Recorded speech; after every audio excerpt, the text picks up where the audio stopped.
give us an overview of what the struggle around the Crenshaw Mall is about, with particular emphasis on the community wealth building co-op dimension.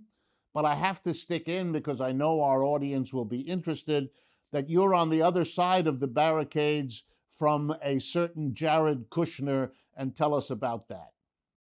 Oh, yeah, absolutely. So the CIM group is a group that has been building these sorts of developments in New York. They came to Los Angeles, and the community was immediately outraged at the idea that they would purchase this large tract of land in South Central, which has been really historically the heart and soul of Black Los Angeles. And the development that they had planned there was high-end luxury condos and apartments, along with some retail. I think the community in general, we were really excited about having some high-end retail and some restaurant options. The mall has been sort of dilapidated and underused for quite a long time. But we knew that this was actually just going to tip the scale towards further gentrification in the neighborhood. Similar developments close by have two-bedroom apartments going for $5,000 a month. So the community really rallied together and I think sort of scared the group away. The sale was announced in the Los Angeles Times just a few months ago, and immediately there were Zoom calls with 200 and 300 participants, all of these community members coming together to form sort of a very impromptu coalition to stop the sale. Now the sale was stopped, but then very quickly the sellers turned around and found another bidder. It's this Live Work group. Asher Abashera is also very good friends with Kushner. They've done lots of deals together with the Kushner Group and CIM.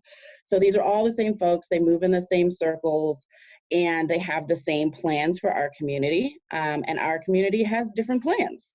So we got ourselves together and have really gotten some great support from the likes of other folks who are building cooperatives and collectives across the country, and have put together this great framework for how we can actually have community investors involved. We can have social impact investors involved. That's been driven entirely by volunteers and donations. We've had thousands of local community members sign our petitions and come to our actions and contribute small dollar amounts here and there. And all of that work has actually brought on some really great architects and well-known other support services that we're going to need. So we have this great team and to put together this great bid. However, they sort of backdoored us and just gave the deal away to this guy, Asher Abashera, with Live Work. And so now we continue to fight to make them back away from the deal so that we can have this property, so we can develop it for ourselves and our community in a way that's aligned with our values. In that TED Talk in 2017, I had even posed the question, could we build something like Mondragon in South Central, right? Could we create an ecosystem of cooperatives that would create employment for us and wealth for us and give us self-determination and sovereignty? And now when this happened and everybody thought of the mall, this sort of iconic, if you've never seen it, it's got sort of an Art Deco facade, and all of us have lived here, have passed it every day of our lives.